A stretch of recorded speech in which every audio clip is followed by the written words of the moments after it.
Hi everyone, Matt Smith here from Matt Draws Stuff on Instagram. I'm a classically trained artist and teacher, and one of the questions I get asked a lot is if I have any drawing tips for beginners. So in this video, here are 5 drawing tips for beginning artists. So the first tip is you want to draw a lot and draw often. So let me break that down for you. Say you have 10 hours a week to dedicate to drawing. It is better to spend 2 hours, 5 days a week, so you have that consistent practice of doing it every day to draw, than say just spending one day and just going a whole 10 hours. You'll retain more information, and if you continually do it and get that practice in, multiple days a week, as opposed to just doing it once a week, your brain won't retain as much and the information won't absorb as well as doing it consistently throughout the week. Tip number 2, you want to get comfortable with making mistakes.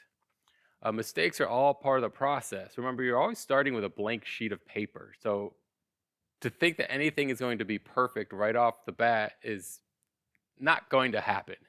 So you want to get comfortable with making mistakes. I know this can be challenging because throughout education, grade school all the way to high school, we've always been punished for making a mistake. So for example, you get your math equation wrong on a test and you fail that test. So that gives a very negative connotation to making mistakes.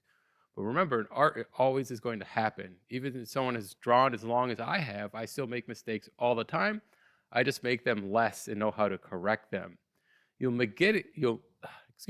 mitigate making mistakes through training and education. And this leads me to my third tip, education. The best way to educate yourself is through books and through classes. Now, as a beginner, you don't necessarily need to sign up for a drawing class, but I really do recommend that you start purchasing a lot of drawing books. Books that you can study out of, you can read from. They'll give a lot of helpful information and how to approach drawing.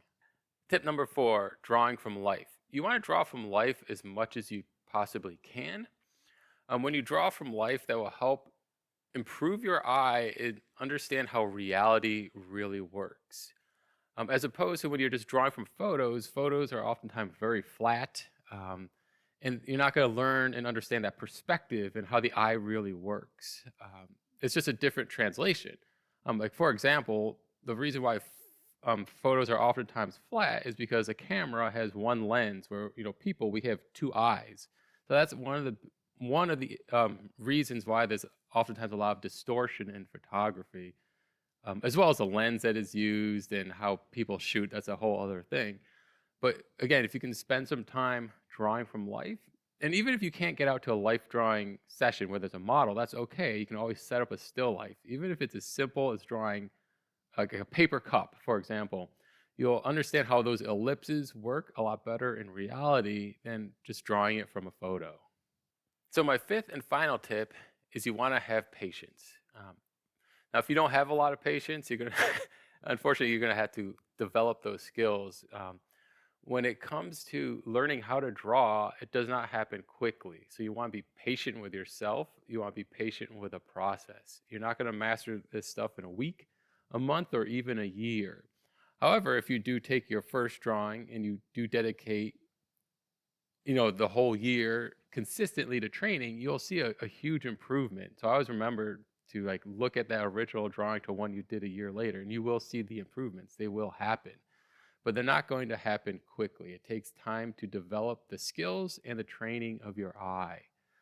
As well as plateaus will happen when you're learning how to draw. When a plateau does happen, especially if you've been just learning at home by yourself, that's probably when you want to start taking classes and learning from a teacher, because they can give you advice on how to improve, what you're seeing wrong, and where to go next. And, again, ultimately what to improve upon and what you need to do to get to the next level. Thank you all for watching the video. I hope it was helpful and informative. I have links down below to my Patreon and to my Instagram, as well as my website. Also, if you have any questions, please leave them in the comments. And if I can, I'll make a future video that it can answer that question and hopefully give something informative. Thank you all again and have a great day.